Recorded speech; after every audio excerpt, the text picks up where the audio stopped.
কত বছর থেকে মডেলিং করছো?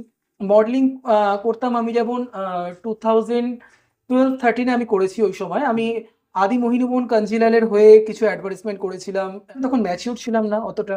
হুম। এখন আমি সেই জায়গাটা, একটা এজ হয়েছে, একটা ম্যাচুরিটি এসছে আমার মধ্যে। আমি টাইম ম্যানেজমেন্ট করাটা শিখতে পেরেছি যে কিভাবে টাইম ম্যানেজমেন্ট করে একটা কাজ করে সে নিজের পার্সোনাল যে মতলব পার্সোনাল যে মতলব চাহিদাগুলো থাকে, পার্সোনাল মানে নিজের শখগুলো ইচ্ছা, থাকে, হ্যাঁ। হ্যাঁ, নিজের ইচ্ছা শখ যেটা থাকে ওটা কি করে পূরণ করে সেটা আমি জেনে না, গেছি। না। সেম না, কিছু কিছু জায়গায় যেমন আমরা অনেক সময় কিছু প্রেজেন্ট করেছি, আমরা অনেক সময় কিছু রানওয়ে পার্টিসিপেট করেছি, কিছু পার্টিসিপেট মডেল হিসেবে কাজ করেছি। তো সেই সব জায়গাগুলোতে আমি দেখেছি অনেক জায়গাতে না, কিছু কিছু জায়গায়, আমি সবাই বলছি না, ম্যাক্সিমাম জায়গাতেই ভালো, দু এক জায়গায় খুব এমনই হয়েছে যেখানে এখনকার দিনে এই জিনিসটা হচ্ছে, যেটা হচ্ছে পার্সেলিটি। হুম। ঠিক আছে, হিউজ পরিমাণে হচ্ছে। তো যেটা আমি আগে। সবার যেটা আগে হতো না। ঠিক আছে, যে কারণ যারা জাজমেন্ট করছে তাদের হাতে কিছু থাকে না। হুম। ঠিক আছে, টোটালটাই যদি মানে আমার যেহেতু মানে আ জিনিসটা হচ্ছে আমার মডেলিং তে আমার ইয়ে আছে। আমি সেটা নিয়েই বলব। নমস্কার, আমি ইন্দ্রনীল। আর আমি এখন আছি শ্যামগঞ্জের একটা ক্যাফে, কসমিক জেস্টে। আর আমার পাশে একটা গেস্ট। তো ফার্স্ট অফ অল কেমন আছো? আ খুব ভালো আছি। তোমার নাম আর কোথা থেকে আসছো? আমি actually this is Mrinmoy Dey, and আমি আসছি সোদপুর থেকে। মানে অত দূর থেকে আছি এখানে কসমিক জেস্টে। তো কেমন লাগছে জায়গাটা? আমি এখানে অনেকবার এসেছি। মিনস সোদপুরে আমার বাড়ি। আর আমি যেখানে আছি এখন খুব বেশি দূরে না আমার বাড়ি থেকে। বাট হুম। আমার কাছে খুবই পরিচিত জায়গা, বিকজ আমি শ্যামবাজার বলুন, বাগবাজার বলুন, একটা সময় প্রচুর আমি আড্ডা দিয়েছি। প্রচুর আমরা মানে বিভিন্ন ঘাটে আমরা বসে আড্ডা দিয়েছি, মানে কলেজ লাইফে, স্কুল লাইফে। তো আমার কাছে জায়গাটা খুবই মানে ফেভারিট জায়গা। কলকাতা তো অবভিয়াসলি খুব ভালো জায়গা। নর্থ কলকাতা নিয়ে তো কোনো কথা নেই। সেই পুরনো ঐতিহ্য জিনিসটা যে রয়েছে, সেই জিনিসটা একমাত্র নর্থ কলকাতাতেই খুঁজে পাওয়া যায়। একদম। আর আর এই সেটা পাওয়া যায় না। ক্যাফের জায়গাটা কেমন লাগছে? ক্যাফে তো অসাধারণ। অসাধারণ মানে পরিবেশ, একটা এনভায়রনমেন্ট, একটা সাউন্ড, একটা মানে যেটা মানে obviously অনেক জায়গাতেই ক্যাফে আছেন। কিন্তু আমার কাছে খুব বেস্ট লাগলো। আমি অনেকক্ষণ ধরে এখানে টাইম স্পেন্ড করলাম। বাট আমার কাছে যেটা মনে হলো যে খুবই শান্ত একটা পরিবেশ। যেখানে এসে যেকোনো সময় এসে আপনি চাইলে একটা মানে একটা টাইম স্পেন্ড করতে পারেন। নিজের একটা সঠিক সময় মনে করতে কাউকে নিয়ে আসতে পারেন। অবশ্যই আসতে পারেন। আচ্ছা, তুমি মানে মডেলিং ইন্ডাস্ট্রি মানে অ্যাজ এ মডেল তুমি কত বছর থেকে আছো? মডেলিং এ আমি অ্যাকচুয়ালি কি হয়েছিল, আমি আগে ১ম এ ফার্স্ট আমি যখন পড়াশোনা করতাম, হুম। যখন আমি স্কুল লাইফে ছিলাম, তো তখন আমি মডেলিং করতাম। আমার কাছে অনেক অপরচুনিটি এসেছিল। আমি কিছু কিছু মতলব বাংলা বই, সিনেমাতে আমি গেছিলাম, যেখানে হচ্ছে আমাকে ডাকা হয়েছিল কিছু সাইড ক্যারেক্টারের জন্য। তো তখন আমি যখন গেলাম, বাট আমি না একটা সময় আসলো যখন আমি যেহেতু একটা জব হুম। করতাম বা এখনো করি, তো আমি ঠিক টাইম দিয়ে উঠতে পারতাম না সেই মুহূর্তে। ঠিক আছে? হয়তো কেন পারতাম না? রিজন হচ্ছে, হয়তো আমি ফার্স্ট টাইম জবে ঢুকেছি সেই কারণে পারতাম না। অ্যাডজাস্ট করতে টাইম, ম্যানেজমেন্ট যেটা করতে হতো টাইম, সেটা আমি পারতাম না। বাট সেটা আমি জানি না। বাট আমি পেরে উঠতাম না। এমন হতো যে আমার অফিস আছে, আমাকে মানে হোল নাইট আমাকে শুট করতে হবে। আচ্ছা। সেরকমও পরিস্থিতি হয়েছে। হুম। তো আমি সেই কারণে পেরে উঠে পারতাম না বলে আমি সেই সময়টা একটু জায়গা থেকে আমি কুইট করেছিলাম। আচ্ছা। তো আমি সরে গেছিলাম একটুখানি ইন্ডাস্ট্রি থেকে। তো তারপরে আবার ধীরে, ধীরে একটা সময় আবার এলো। বাট অ্যাকচুয়ালি কি, আমি ছোটবেলা থেকেই এই জিনিসটাকে খুব ভালোবাসি। শুধুমাত্র মডেলিং না, মডেলিং, অ্যাক্টিং, আ ডান্স, ঠিক আছে? আমি ডান্স করতাম আগে, ডান্স জানি। এখন হয়তো পারব না অতটা করতে, বিকজ প্র্যাকটিস নেই। বাট একটা সময় আমি করেছি, ক্রিয়েটিভ করেছি আমি। তো আ জিনিসটাকে যেহেতু ভালোবাসি, আর আমাদের বাড়ির ফ্যামিলি খুব কালচারাল। তো আমার বাড়ির ফ্যামিলি খুব সাপোর্ট পেয়েছি আমি জিনিসটার জন্য। আমার মা খুব ভালোবাসেন গান, তবলা বা গিটার বাজানো, যে জিনিসগুলো মা হয়তো নিজের লাইফে হয়তো করে উঠতে পারেননি। বাট উনি চান আমাদের দিয়ে সেই নিজের শখটাকে পূরণ করতে। তো সবসময় তার জন্য মা সাপোর্ট করে গেছেন, বাবা সাপোর্ট করেছিলেন। ঠিক আছে? তো সেই জন্যই হয়তো এতটা এগোতে পেরেছি। উনারা সাপোর্ট না করলে হয়তো এক পারতাম না। আর তারপরে এখন একটা সময় এসছে, যেই সময়ে এসে আমরা দেখতে পাচ্ছি যে আ মানে নিজের একটা জায়গায় একটা স্ট্রাগল করতে পেরেছি। একটা জবের জায়গা থেকে আমি আ প্রাইভেট ব্যাংকিং এ আছি। তো সেখানে যেহেতু আমি মতলব স্টেবল করতে পেরেছি, আমি সময় দিতে পারছি, আমি যখন দেখছি, তো নিজের শখটা কেন পূরণ করব না? এটা একদম। তো আমার প্যাশন। আমি টাকার জন্য করি না হুম। এটা। আমি শুধুমাত্র আমার একটা লাইফে একটা শখ, জীবনে বড় হবো, আমাকে লোকে চিনুক। তো সেই জায়গাটার জন্য করা। কত বছর থেকে মডেলিং করছো? মডেলিং করতাম আমি যেমন 2012-13 আমি করেছি ওই সময়। আমি আদি মোহিনীমোহন কাঞ্জিলালের হয়ে কিছু অ্যাডভার্টাইজমেন্ট করেছিলাম। ইটিভি বাংলা প্রথম হাতে আমি ধুতি পাঞ্জাবির কিছু অ্যাড করেছিলাম সেই সময়। কিছু ডান্সের প্রোগ্রামে আমি গেছিলাম সেই সময়। আচ্ছা। বাট ডান্স ইন্ডিয়া ডান্স এই যে প্রোগ্রামগুলো, মানে হ্যাঁ। রিয়েলিটি শো গুলো আসতো। বাট তারপরে ধীরে, ধীরে দুনিয়া থেকে সরে গেছিলাম আস্তে, আস্তে, মানে এই যে জগৎটা থেকে। আবার আস্তে আস্তে মানে এখন আসছি, লাস্ট 2 বছর হলো আমি এখানে আবার করছি। আচ্ছা, মানে ক্যালকুলেট করি তো 10 বছর প্লাস হয়ে গেছে। হ্যাঁ, যদি ওভারঅল দেখতে চান হ্যাঁ, 10 বছর প্লাস হয়ে গেছে। আচ্ছা। এই 10 বছরের মধ্যে লাস্ট আমি 2 বছর ধরছি, এই লাস্ট 2 বছরের মধ্যে 10 বছরের তফাৎ আর এই 2 বছরের তফাৎ কি দেখেছো? এই 2 বছরের তফাতে আমি যেটা দেখলাম সেটা হচ্ছে আমি এখন না অনেকটা টাইম দিতে পারছি। হুম আমি ওই একটু আগেও যে কথাটা বললাম যে 10 বছর আগে যখন আমি করতাম 2012-র হুম কথা হুম বলছি বা 2013-14-তে, আমি তখন না ওই টাইমটা দিতে পারতাম না। মেবি হতে পারে আমি তখন ম্যাচিউর ছিলাম না অতটা। হুম এখন আমি সেই জায়গাটা, একটা এজ হয়েছে, একটা ম্যাচুরিটি এসছে আমার মধ্যে। আমি টাইম ম্যানেজমেন্ট করাটা শিখতে পেরেছি যে কিভাবে টাইম ম্যানেজমেন্ট করে একটা কাজ করে সে নিজের পার্সোনাল যে মতলব পার্সোনাল যে মানে চাহিদাগুলো থাকে, পার্সোনাল মানে নিজের শখগুলো ইচ্ছা, থাকে, হ্যাঁ। হ্যাঁ, নিজের ইচ্ছা শখ যেটা থাকে ওটা কি করে পূরণ করে সেটা আমি জেনে না গেছি। না, আমি ওটা জানতে চাইছি না, আমি জানতে এটা চাইছি এই যে ইন্ডাস্ট্রির তফাৎ, হুম। এই যে 10 বছর আগে যে ইন্ডাস্ট্রিকে দেখেছিলে, এই আচ্ছা, যে আচ্ছা, আচ্ছা, আচ্ছা, হ্যাঁ আচ্ছা। ইন্ডাস্ট্রির মধ্যে হিউজ ডিফারেন্ট এসছে। ঠিক আছে? একটা সময় ছিল আ ইন্ডাস্ট্রির লোকেরা এখনো অনেক সবাই ভালো। আমি বলছি না কেউ খারাপ। প্রত্যেকেই ভালো। আমার মানে একজন সিনিয়র আছেন। আমি তার এখন নাম নিচ্ছি না। বাট আমি তবুও তার উদ্দেশ্যে বলব। আমাকে একটা কথা একদিন বলেছিলেন যে, "মৃন্ময়, তুমি সবার সাথে কাজ করবে। প্রত্যেকটা মানুষের সাথে কাজ করবে। তোমাকে বুঝতে হবে কোন মানুষটা ভালো, কোন মানুষটা খারাপ। তুমি যখন দেখবে যে এই মানুষটা ভালো, তার থেকে তুমি পিছিয়ে আসবে। যখন দেখবে যে এই মানুষটা তুমি মানে খারাপ, পিছিয়ে আসবে। আর ভালো হলে তার সাথে কন্টিনিউ তুমি কাজ করবে। হুম কিন্তু কাজ প্রত্যেকের সাথে করবে। এমন নয় যে তুমি এর সাথে করবে না, ওর সাথে আমাকে করতে হবে। কেউ বলেছে কারোর কথায় আমি গিয়ে করব। এরকম মানে করব না। এরকম জিনিসটা তোমার মাথায় এনো না। হ্যাঁ? তো এরকম আমার সিনিয়র একজন আমাকে বলেছেন। আমি সেই জিনিসটা নিয়ে চলি। প্রত্যেকের সাথে আমি কাজ করি। ১০ বছর আগে যখন কাজ করতাম তখন এই ভাবনা চিন্তাগুলো আমার মনে ছিল না। রিজন কি? তখন প্রত্যেকটা মানুষ আমার কাছে সমান ছিল। আর আমার কাছে এক্সপেরিয়েন্সও খুব কম ছিল। বাট এখন বয়স বাড়ার সাথে, সাথে এক্সপেরিয়েন্সটা বেড়েছে, জগৎটাকে চিনেছি, ৫ টা লোক জেনেছি। আজকের দিনে আ মানে এমন যে জায়গাটা আমরা দাঁড়িয়ে আছি, এই জায়গায় এসে না মানে একটা সময় ছিল যে অনেক মানে আমাকে কেউ চিনতো না। ঠিক আছে? বাট আজকের দিনে এট লিস্ট যেকোনো প্রোফাইলে লাইক Instagram হোক, Facebook হোক, যেখানেই ছাড়লে এট লিস্ট মুখটা কিছু লোকে ইন্ডাস্ট্রিতে আমাকে চেনে। যে এই নামে একজন কেউ আছে, বা খুব বেশি না, টুকটাক লোকে আমাকে চেনে।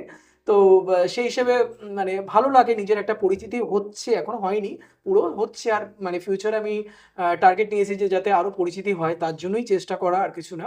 তো মানুষের মধ্যে তো হিউজ চেঞ্জেস হয়েছে। ১০ বছর আগের মানুষ আর হুম এখনের মানুষ সেম না। কিছু, কিছু জায়গায় যেমন আমরা অনেক সময় কিছু প্রেজেন্ট করেছি, আমরা অনেক সময় কিছু রানওয়ে পার্টিসিপেট করেছি, কিছু পার্টিসিপেট মডেল হিসেবে কাজ করেছি। তো সেই সব জায়গাগুলোতে আমি দেখেছি অনেক জায়গাতে না, কিছু, কিছু জায়গায়, আমি সবাই বলছি না, মেক্সিমাম জায়গাতেই ভালো। ২-১ জায়গায় খুব এমনই হয়েছে যেখানে এখনকার দিনে এই জিনিসটা হচ্ছে, যেটা হচ্ছে পার্সিয়ালিটি। হুম ঠিক আছে? হিউজ পরিমাণে হচ্ছে। তো যেটা আমি আগে সবার যেটা আগে হতো না। ঠিক আছে? যে কারণ যারা জাজমেন্ট করছে তাদের হাতে কিছু থাকে না। হুম ঠিক আছে? টোটালটাই অর্গানাইজারের হাতে থাকে। হুম হ্যাঁ? তো আমি তাদের উদ্দেশ্যে একটা জিনিসই বলতে চাইবো যে আমার মনে হয় যোগ্য ব্যক্তি যারা হয়, তারা না অনেক সময় না মানে হারিয়ে যায়।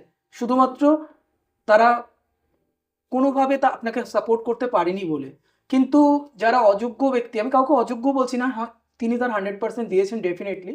বাট কোথাও কম্পেয়ার করলে মতলব ডিফারেন্সটা থাকে না? সেই ডিফারেন্সটা মনে হয় আপনাদের বুঝতে হবে। যারা জাজমেন্ট করছেন তাদের নিজস্ব মানে একটা আ হয় না? নিজস্ব একটা ইয়ে দেওয়া দরকার, যে জাজমেন্ট দেওয়া দরকার যে না, এটা হওয়া উচিত। কিন্তু এখন সেটা অনেক জায়গাতে হয় না। আমি বলছি না সব জায়গাতে, ম্যাক্সিমাম অনেক জায়গা জায়গাতেই হয় না হ্যাঁ এটা। ঠিক আছে? তো এই পার্সিয়ালিটি ব্যাপারটা যদি ইন্ডাস্ট্রি থেকে একটু সরতে পারে না, তাহলে কিন্তু অনেক যোগ্য ব্যক্তি মানে তার যোগ্যতা অর্জন করতে পারবে, সে এক জায়গায় দাঁড়াতে পারবে। আর যেটা হচ্ছে না বলে আজকে অযোগ্যরা অনেক জায়গা থেকে এগিয়ে যাচ্ছে। আর যোগ্য ব্যক্তিরা সেখান থেকে না অনেক পিছন দিকে সরে যাচ্ছে। এই সবথেকে বড় এক্সাম্পল বাংলা ইন্ডাস্ট্রিও সেম, মানে হুম। কিছু অ্যাক্টর এমন ছিল একটা সময় মানে টলিউডের নাম করা অ্যাক্টর হ্যাঁ, যে সরে সাউথে কাজ করছে, হুম, অনেকজন আছে, নাম বলতে গেলে কন্ট্রোভার্সির দিক থেকে হয়ে হ্যাঁ, যাবে। হ্যাঁ। বাট এই যে ইন্ডাস্ট্রিতে এই 2 বছরের মধ্যে তুমি এখন আপগ্রেড হতে দেখেছো, হুম, যারা নিউ কামার্স আজকাল, এই যে বললাম না, গলি গলিতে মডেল, গলি গলিতে একদম, ফটোগ্রাফার, একদম। ওদেরকে নিয়ে তুমি কি বলতে চাইবে? এখন কম্পিটিশনের বাজার। আমি সবার উদ্দেশ্যে একটা কথাই বলব, কম্পিটিশন এখন। আ তো আমি একটা জিনিসই বলব কি, কম্পিটিশনের যুগে না আ নিজেকে যতটা পারবে এগিয়ে নিয়ে যেতে। কারণ এখন না কেউ কাউকে সাপোর্ট করে না, কেউ কাউকে খুব একটা হেল্প করে না। ঠিক আছে? আর প্রত্যেকেই প্রত্যেকের কম্পিটিটর। মানে এখন মডেল বলুন, আপনি অ্যাক্টর বলুন, সিঙ্গার বলুন, ডান্সার বলুন, প্রত্যেকটা ফ্যামিলিতে ঘরে, ঘরে রয়েছে। ঠিক হুম আছে?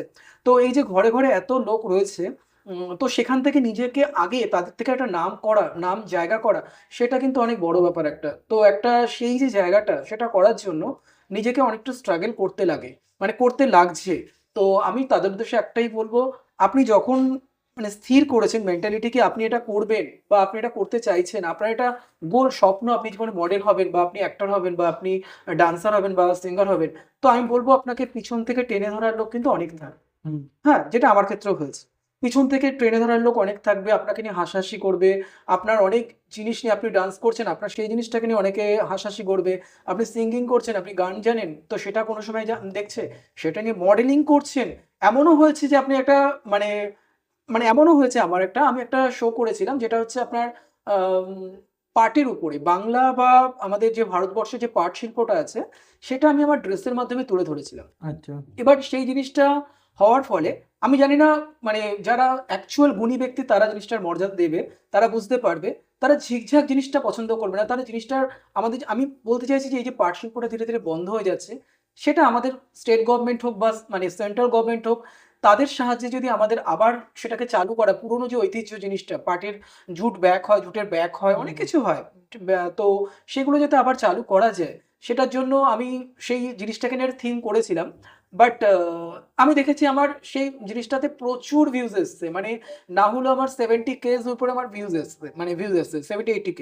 বাট আমার কাছে ওটা বেশি, আমি তাই বললাম। হুম, হুম। মানুষের অনেক এর থেকেও বেশি ভিউজ আছে। তো আমার কাছে ওটা বেশি পাওয়া। তো 70-80K আমার ভিউজ এসছে আমার ওই একটা ফটো বা একটা ভিডিওতে। তো সেখান থেকে আমি দেখলাম ২-৪ জন সেটাকে নিয়ে মজাও করল। হুম। আমি তখন মনে করলাম এরকম ২-৪ জন ব্যক্তি আপনি পাবেন যারা আপনাকে পিছন থেকে টেনে ধরার লোক থাকবে। তো তাদেরকে না দেখে আপনি যে এটা মেন্টালিটি আপনাকে রাখতে হবে যে 70K লোক যে আমাকে ভিউজ করেছে, তাদের মধ্যে যে আমার 2K বা 3K লোক আমাকে লাইক করেছে। তো ওই ২-৩ কে লোকের কথা আপনাকে ভাবতে হবে। ২-৩ হাজার লোকের কথা আপনাকে ভাবতে হবে। যে ৪ জন আপনাকে দেখে হাসলো, তারা আচ্ছা। অ্যাকচুয়ালি আপনাকে বুঝতে পারল না। একদম, ঠিক একদম। আছে? তো সেটা আমার লাইফে যেহেতু হয়েছে আমি সেটা নিয়ে এইজন্য বললাম। তো আমি সেই জিনিসটা আমি সবাইকে বলব, আপনি যখন স্টেজে পারফর্ম করবেন, আপনি যখন কোনো ফটো ছাড়বেন, আপনি যখন ডান্স করবেন, প্রত্যেকটা জায়গা থেকে আমি দেখেছি যে মানে কিছু লোক খারাপ কমেন্ট করবে, কিছু লোক ভালো কমেন্ট করবে। কিন্তু আপনি দেখবেন ভালো লোকটা বেশি আছে। এখনকার দিনেও ভালো লোকটা বেশি আছে। একদম, আপনি যদি কমেন্টও চেক করেন, আপনি দেখবেন খারাপ যদি ৪ টে থাকে কমেন্ট, আপনার কাছে কিন্তু ৯০ টা ভালো কমেন্ট থাকবে। একদম, একদম। এইটা আমার কাছে ম্যাটার করে। তুমি মানে এই যে টক শোটা হচ্ছে তোমার কেমন লাগছে? খুব এনজয় করছি আমি। খুব আচ্ছা। এনজয় আ করছি। যারা নিউ কামার যে তোমাকে দেখে মডেলিং করছে বা অ্যাক্টিং দিকে যাবে, তো ওদেরকে কি বলবে? আমি প্রত্যেকের ক্ষেত্রে একই কথা বলব। যারা নতুন আসছে, ইভেন আমার সাথে অনেকে আজকালকের দিনে কনট্যাক্ট করে, ঠিক আছে? আমি বিভিন্ন অর্গানাইজেশনের সাথে যুক্ত আছি। অনেকে চেনে আমাকে যারা। তো অনেকে কনট্যাক্ট করে, "দাদা কিভাবে করব এটা? কিভাবে যোগাযোগ করব? হ্যাঁ, কি করে মানে কি করে মডেল হতে পারবো?" তো প্রথমত মডেল হতে গেলে প্রথমত একটা গোল স্থির করো যে আমাকে মডেল হতে হবে। ওটা আগে করুন। দেন তারপরে আপনাকে কিছু, কিছু জায়গায় অনেক স্যাক্রিফাইস করতে হবে। যেমন সানডে বলে কিছু থাকে না। হুম, আমি মানডে টু স্যাটারডে, ফ্রাইডে অব্দি আমি অফিস করি। আমি ১ম এই বলেছি আমি একটা জব করি। তো যেহেতু অফিস করি, দেন তারপরে কি হয়? আমার সানডে, স্যাটারডেটা আমি আর নিজের জন্য রাখতে পারি না। এটা টোটালি আমার শুটে চলে যায়। হুম, যেমন আজকে আমি এখানে আছি, অলরেডি হুম, সানডে আজকে। হুম। তো কাল থেকে অফিস। আবার হয়তো নেক্সট সানডে কোনো না কোনো শুটে আমি থাকবো। ঠিক আছে? সে যেকোনো মতলব জায়গাতে আমি যেতে পারি। হুম, তো আমার একটা শুট বা শো একবার আমি আ ওয়েব সিরিজ হোক বা যেকোনো জায়গাতে আমি হয়তো থাকতে পারি। তো সেসব জায়গায় আমি চলে যেতে পারি। তো তাদের জন্য আমি বলব ১ম এ টাইম ম্যানেজমেন্টটা করা তাদের জন্য হুম। শিখতে হবে। নাহলে হয়তো ২ দিন ৪ দিন তার কাছে পারবে সে করতে। বাট কিছুদিন পরে গিয়ে সে আর টাইম ম্যানেজমেন্ট না শিখতে পারলে বা করতে পারলে সে এখানে বেশিদিন স্ট্রাগল করতে পারবে না। আচ্ছা। এর মধ্যে আমি একটা প্রসেস জানতে চাইবো। আজকে কি হয় কিছু, কিছু মানে তুমি মডেলিং করছো, ওয়েব সিরিজ করছো সবকিছু জাস্ট এর জন্য আমি একটা কোয়েশ্চেন করব। আজকাল কিছু, কিছু অর্গানাইজার আছে যে বলে এখানে শো করো, শো এর পরে তোমাকে মুভিতে, ওয়েব সিরিজে চান্স দেব। তোমার কি মনে হয় এটা কি পাওয়ার মানে অর্গানাইজার কাছে অত পাওয়ার থাকে কি ও সোজা মুভিতে চান্স দেয়? আ এটার ক্ষেত্রে আমি একটা কথা বলব। এটা ডিপেন্ড করে যে অর্গানাইজারের উপরে। হুম, ঠিক আছে? তো আমি ১ম এর আগে একটা কথা বলেছি। আপনাকে প্রত্যেকের সাথে কাজ করতে হবে। কাজ করে আপনাকে বুঝতে হবে কে ভালো কে খারাপ হুম, ইন্ডাস্ট্রিতে। হুম, তো যে মানুষটা ভালো থাকবে, অনেক ভালো মানুষ আছে। আমি হুম, কারোর নাম নিচ্ছি না। অনেক ভালো মানুষ আছে। আমার মানে খুব ক্লোজ মানুষ অনেকে আছে। মানে যারা কাজটা ভালো বোঝেন, খুব প্রফেশনাল, অনেক গ্রুমার আছেন, অনেক অর্গানাইজার আছেন যারা খুব ভালো কাজ করে। তাদের সাথে কাজ করতেও খুব ভালো লাগে। হুম, কিন্তু আপনাকে বুঝতে হবে যে, যে মানুষটা আপনাকে এই প্রতিশ্রুতিটা দিচ্ছে যে আপনাকে ফিল্মে চান্স দেবে বা মানে আপনাকে কোনো মুভিতে চান্স বা ওয়েব সিরিজে চান্স দেবে। এটা যে দেয় না তা নয় হুম, একেবারে। আপনার অনেক অর্গানাইজার আছে আপনি যেখানে কাজ করলে যেখান থেকে আপনাকে আ বিভিন্ন রকমের সুযোগ সুবিধা দেওয়া হয়, আমি নিজে পেয়েছি।